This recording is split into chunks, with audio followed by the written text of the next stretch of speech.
Okay, so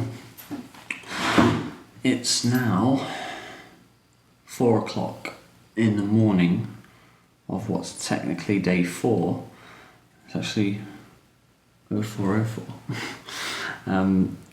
of day 4, and this is a video for day 3 because we just got out of the ceremony, and it goes on all evening, and once everything's over and the ceremony's been closed, people talk and mingle, and we had a good talk after. So I'm going to run through what happened today and some observations, just some extra bits of info as well about the place and other thoughts that came to my mind while reminiscing.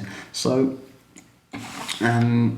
today was filled with a lot of talks. It's the first day of the plant ceremony, so drinking the ayahuasca brew. So they kind of want to make sure that you're prepared and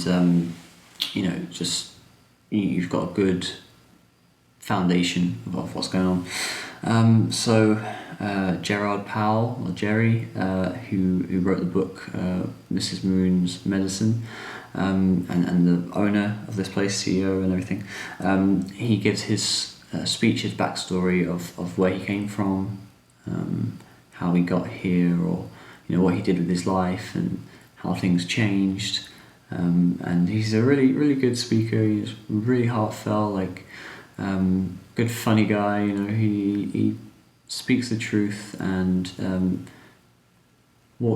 just owns the room. He's walking around the room, he's talking to people, makes good eye contact, says what he needs to say, and delivers it in a very concise and articulate manner.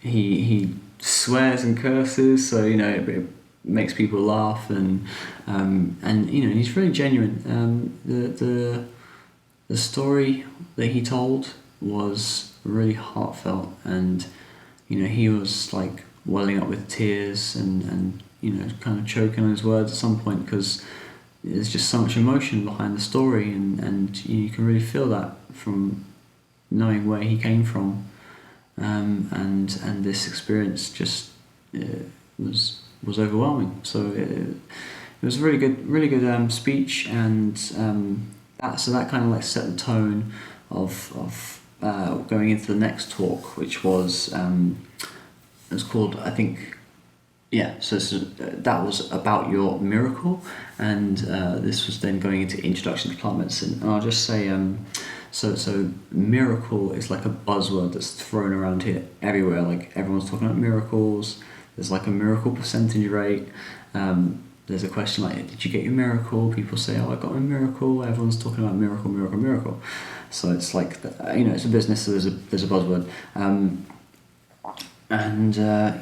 That translates to, people come here, can experience miraculous things, especially if you have not experienced any kind of insight into spirituality or religion beyond what you've kind of got from the pop culture and stuff. So you can experience very profound insights about yourself. Your mind expands in a way that you start to we can start to just pick up a past memory and vividly experience that memory as if it's happening right now.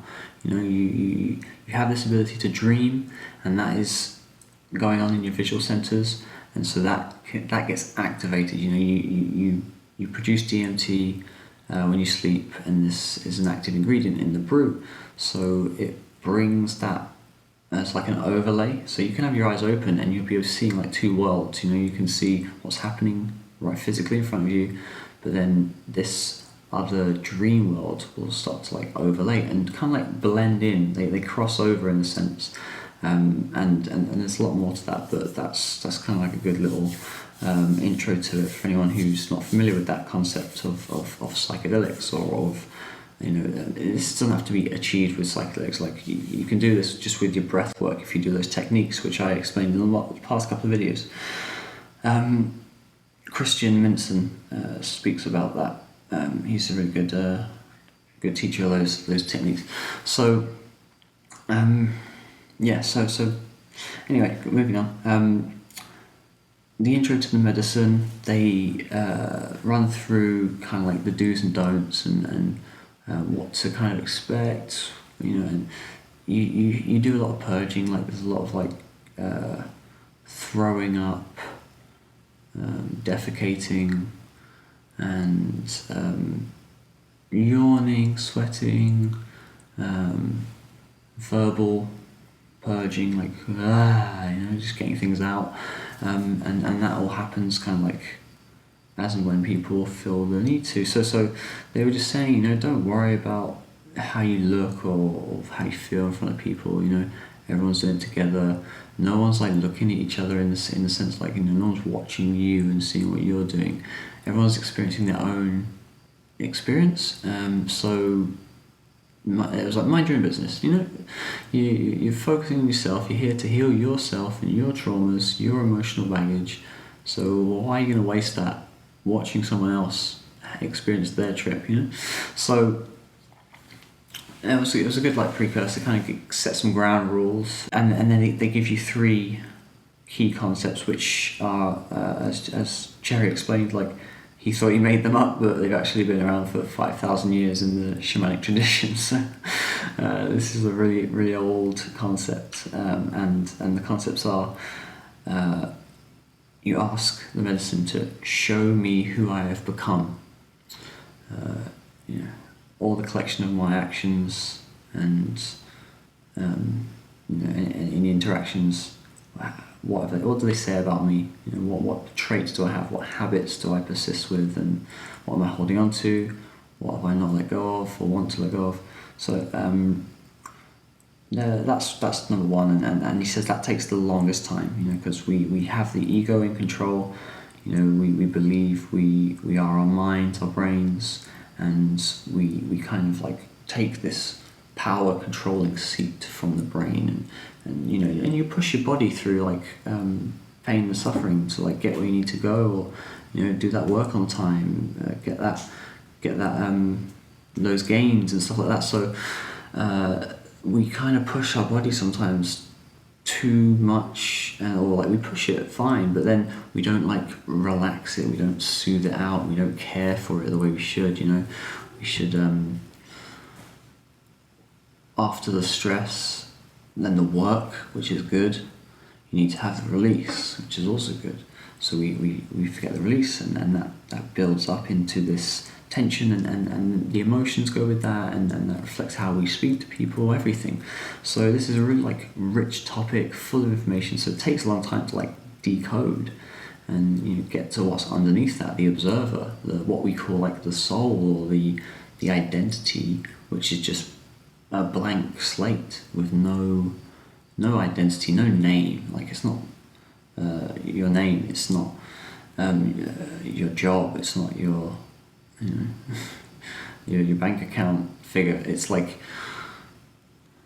person behind that. So once that show me who I am, or show me who I have become, is out of the way with and passed through, then you have this merging or reintegration of the soul identity, and that's with your ego. So when you're a kid, you're full of life, you express yourself, you have your like traits, and you joy. Like if you spend time with kids, you have kids, you know that there's like this kind of spark that's just there.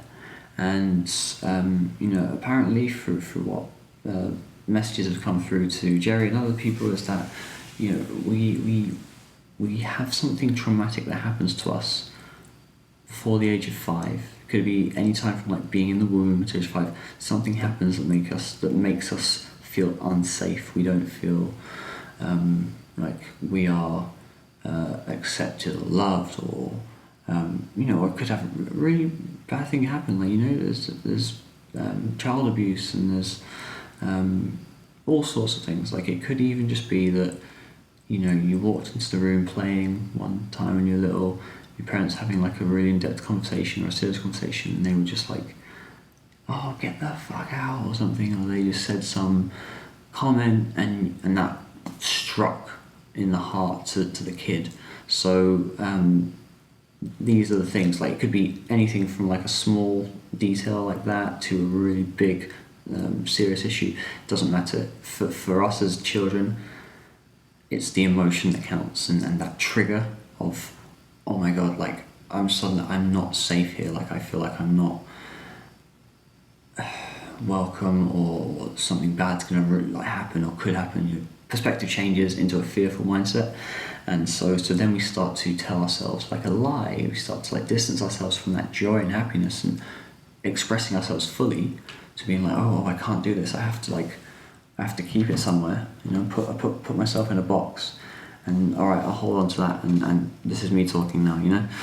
So we only let that box out when we feel safe, and sometimes not at all. Sometimes, you know, you only let a little bit. You know, crack the window, crack the door open a bit. So yeah, there's a little bit to be said about that with the merging of your soul, right? So if you don't believe in soul, you can still say it's like this inner child, right?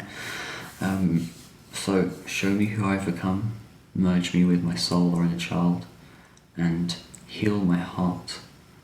You know, and this speaks to like the emotional level of our awareness. You know, we say, listen to your heart, follow your heart. You know, it's a cliche, everyone says it, but it really means that, like, you know, you when you're speaking to someone, you have a good heart-to-heart conversation, you feel it in your heart, and science now knows that the heart has neurons. It has the same capacity of thinking just as your brain does, you know, and that's different. It rules the emotions, like it pulls the strings of the emotions, whereas the brain pulls the strings of the mechanics of the body and such, you know, and all the different adrenal glands, blah blah blah, and which is also still ruled by heart. They're a partner, they're a partnership. So we healing the heart so that we can freely express ourselves as our inner child or soul identity, and this is like kind of like the instrument. You know, you play the heartstrings. That's even another phrase people use, right? Plucking the heartstrings. So yeah, this awareness and embodiment of who you are is translated thoughts, emotions, and there's like an engine there. You know, it keeps you flowing with joy, or it can be fear. Like, you know, you can if your heart is coded by your emotional reactions, your brain, your thoughts to respond in a fearful way to things, then you get that dose of the emotion flowing through, you know, and that's reflected by different receptors and different chemicals, blah blah blah. But you know, it's not a science lesson, so we're not going to go into that.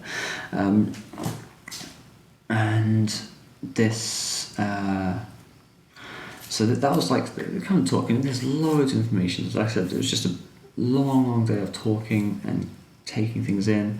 And then, so we had a break for lunch. By the way, like, everything here is super clean. You know, Jerry takes pride in that as well. He says, you know, it's really immaculately presented.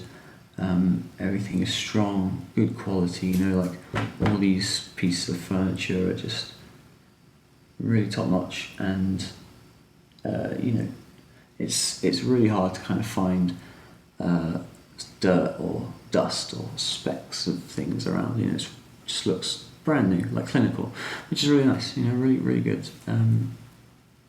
So yeah, that's one detail. So I've not had any liquids since, well, not obviously. I'm counting this as the night of day 3, so yesterday lunchtime. And I just had a bit of soup and some spirulina smoothie, and I wanted to keep my body kind of empty, so that when I had to brew, it would just like be able to work around and cleanse whatever it needed to cleanse. And you know, like, everybody throws up, or a lot of people throw up, so I you know, didn't want to have anything solid in my stomach, because it just makes it harder to go through that experience. So liquids is fine. I didn't mind the whole throwing up thing. Just happens, and it's a way of getting out anything that's inside that you feel needs to come out. So after the soup and a bit of lunch, I went to have a cleanse. So they call it the Dead Sea cleanse. Yeah, you basically sit down on this table, you put a little tube in your anus, and you basically just sit and poo for 40 minutes. You know, it kind of comes in waves. You feel like you need to go, and then you go, and then you wait a bit, and it just kind of fills up your rectum and lower intestine with the water, which then eventually at some point needs to be released, and you get there was a lot of bits that didn't look right that came out.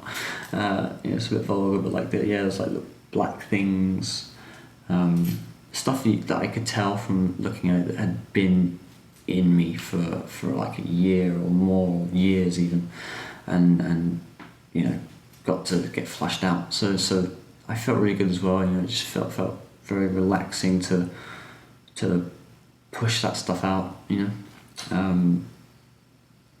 So I definitely think that's a good way to go when coming to this place, and it's no wonder they have it here, because it does feel like you feel kind of cleansed and cleared out.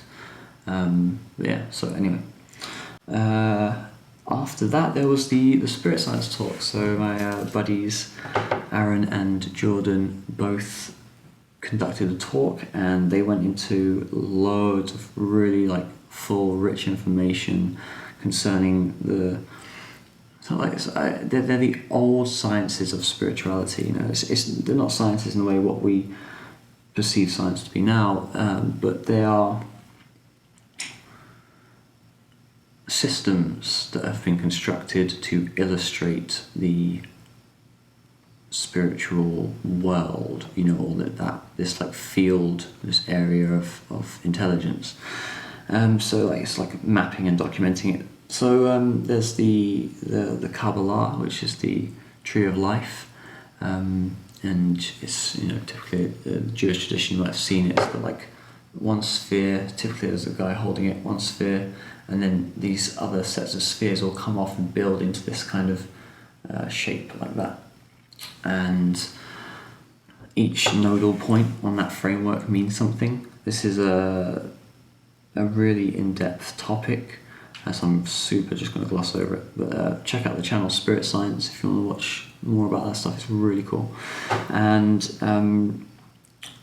this system is not meant to, or supposedly wasn't meant to be studied until you're 40 years old, because in older times it was said that you wouldn't really be able to get a handle on the information or grasp it until you were about that age.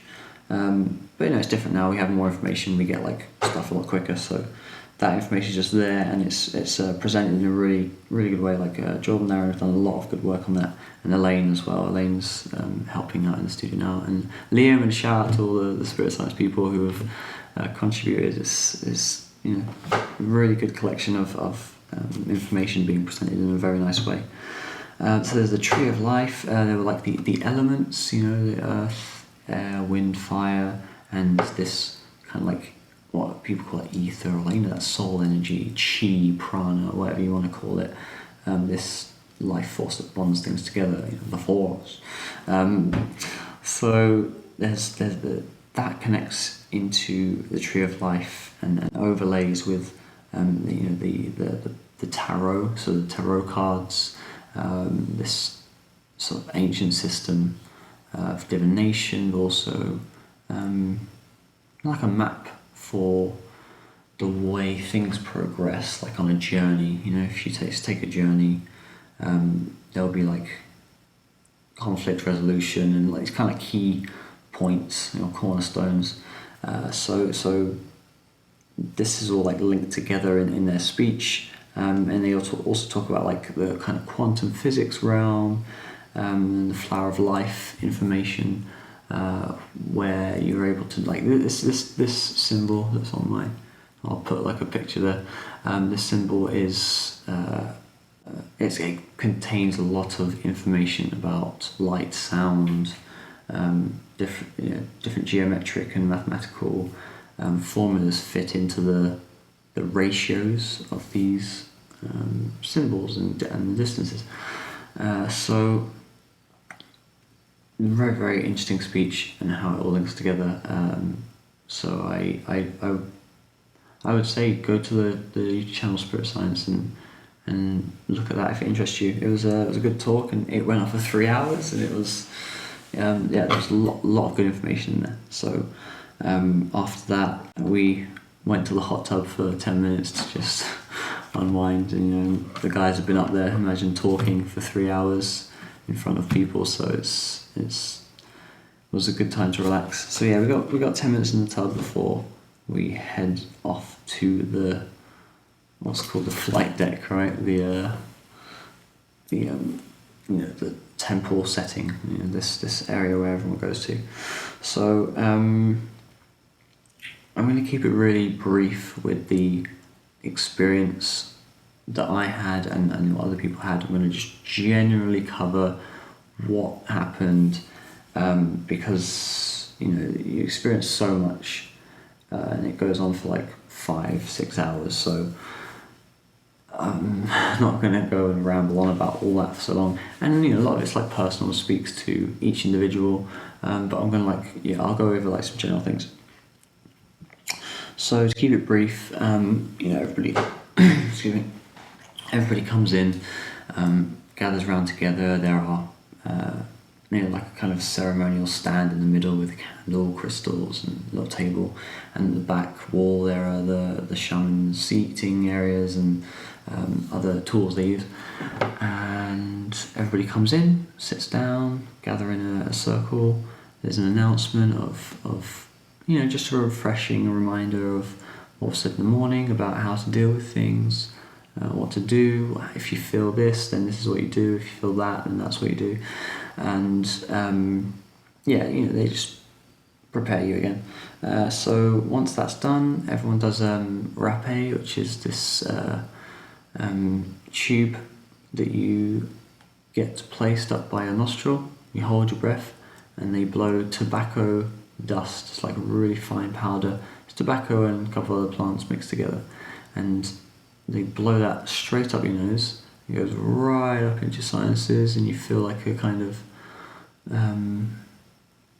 like a heat rush. Like a really alert, like you just snorted some spicy sauce or something, and that kind of releases all of, you get like tears, and you get like mucus start building up, and you just like spit it, hock it back, spit it out, hock it back, spit it out. You got your buckets by your beds, so there's that.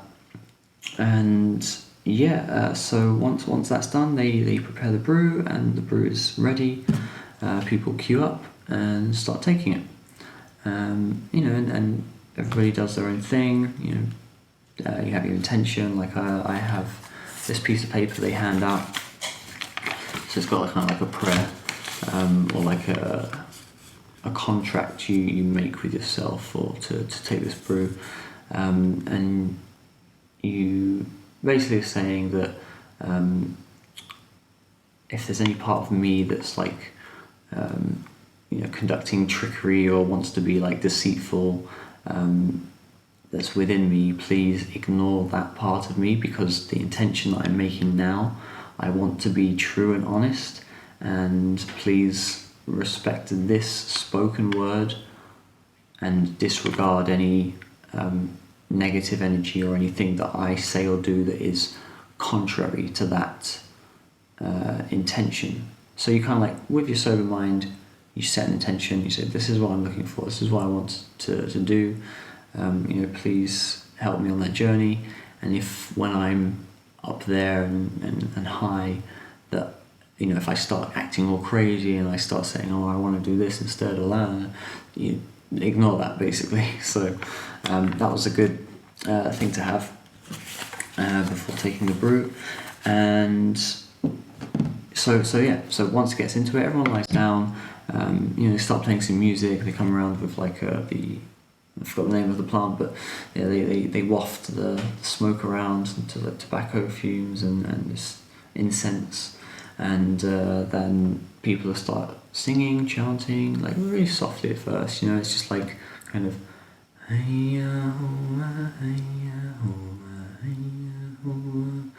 and slowly like starting a kind of rhythm, which gets things moving. You don't feel that it's going on forever or like stuff happening too fast. It sets a pace for everyone's journey, and it helps like alleviate some of the isolation you could feel from having nothing happening.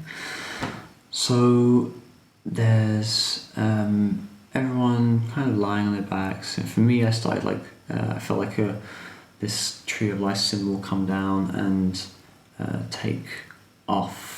Like it took itself off, and it was like kind of taking off like a mask. It's like this is your ego, it's there. You wear the mask, fine, and you just take it off, and it's just gone to the side for now. And so I was like, okay, I'm just experiencing things now as an expanded version of myself.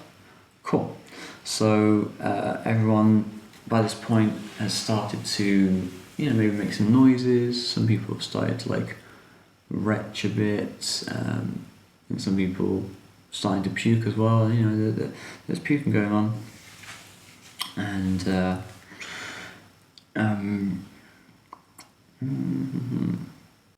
So long story short, there were a lot of visuals that happened for me. Other people saw the visuals. You get this like overlay, like so. The best way I can describe with the visual stuff, because that's what everyone gets drawn to really. It's really about like moving out of your mind and into your feelings, and then looking at like the emotional baggage that you have. But everybody focuses on the visual, so I'm just going to say something like this. So when you dream, you produce DMT, and this is all activated in what's known as the pineal gland, and this is a little pine cone shaped thing, hence pineal gland. Pine cone shaped gland or organ in the center of your brain, between the hemispheres, center of your brain, between the two, the neocortex and the it's called the lizard brain, right? So this secretes that chemical and is where you dream from. It's actually got the same rods and cones which decipher light as your eyes. So that black stuff in there, it's like black fluid, and on the inner layer of that, where it connects to your optic nerve, there are these cones and rods which can sense like light and colour. So they can sense like contrast of black to white and greys, and they can also sense the spectrum of colours, but depending on how the light hits these rods and cones. So you basically have that, but like flipped inside out in your brain, and it's completely sealed off from all. It doesn't. It's not got an external input for light anyway. So this is activated when you dream. So it's known that this is the kind of activator for those dream experiences, for visualizing what's happening. And so obviously drinking DMT, that's activating.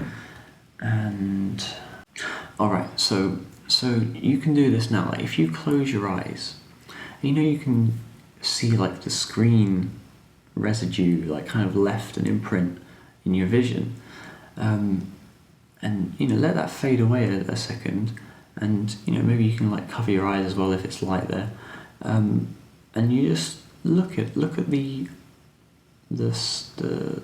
what you see with your eyes closed. What input are you receiving to your brain? Because it's not just black, it's not just like pure blackness. There are kind of like fuzzy, hazy dots or specks moving around. It's like kind of like a static, like a multicolored static on the TV, but everywhere. If you sit there and you just look for long enough, and don't focus on anything, just like you're, looking off in the distance, widen your gaze, you'll see that. And so there is no cut-off to your vision.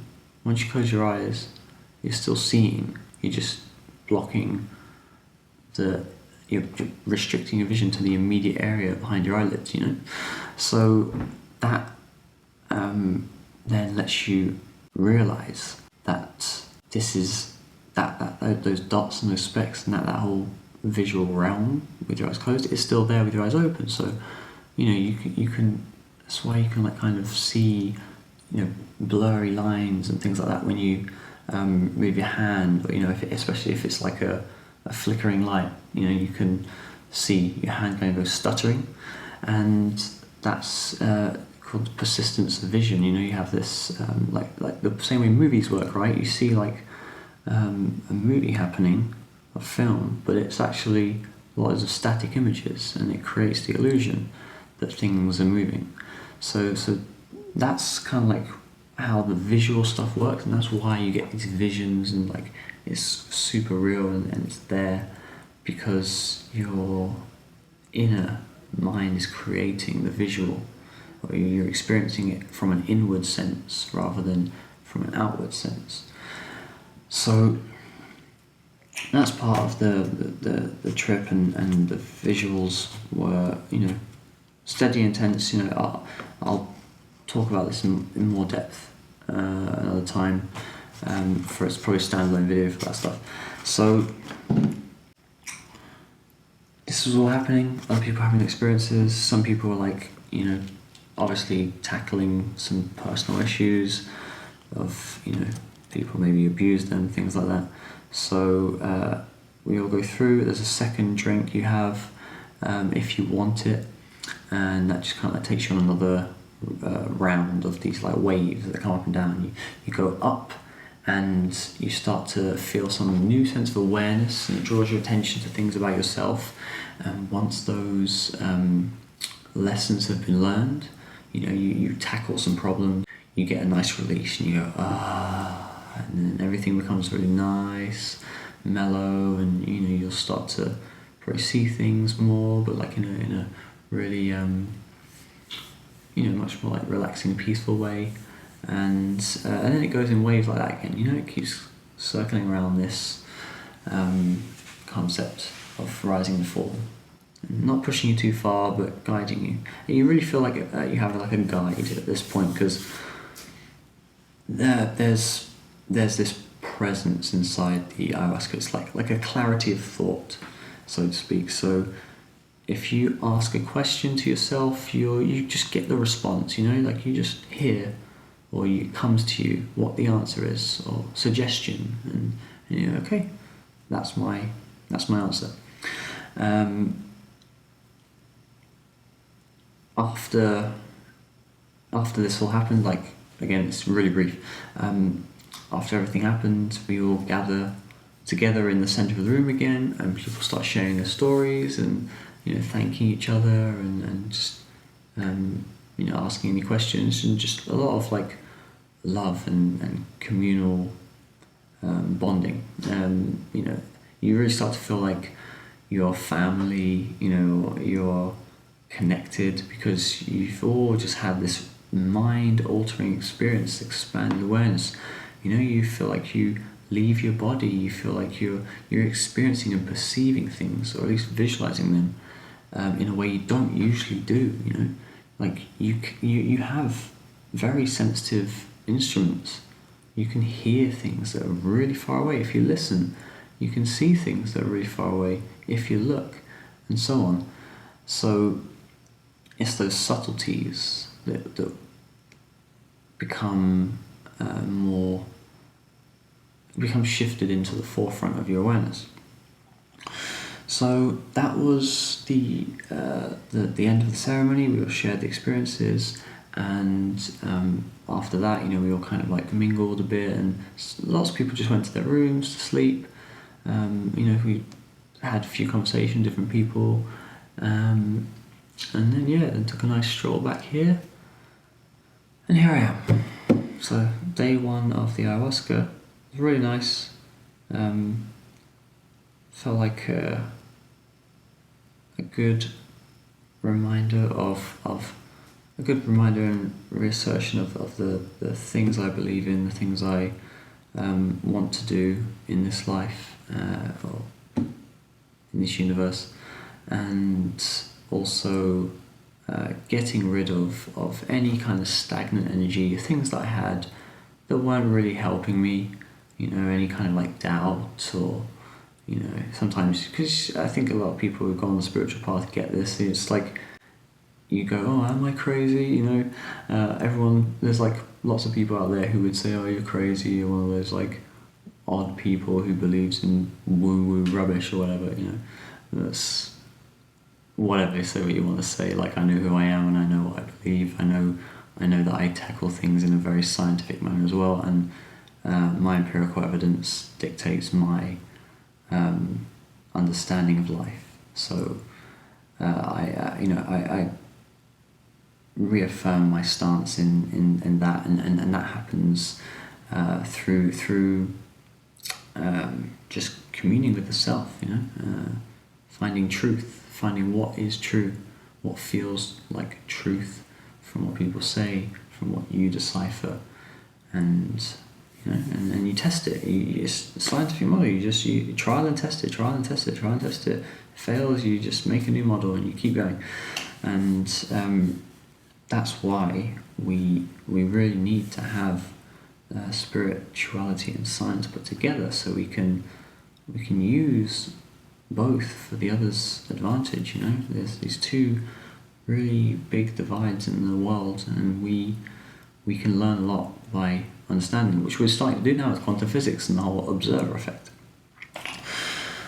Okay, so I'll leave that there, and I'm gonna get some sleep. I'm gonna have a shower and get some sleep. So now it's 4:41. So wow, it's been like quite a long one. I hope you got something out of this. I hope there's something that spoke to you in there, and feel free to ask any questions if you have any.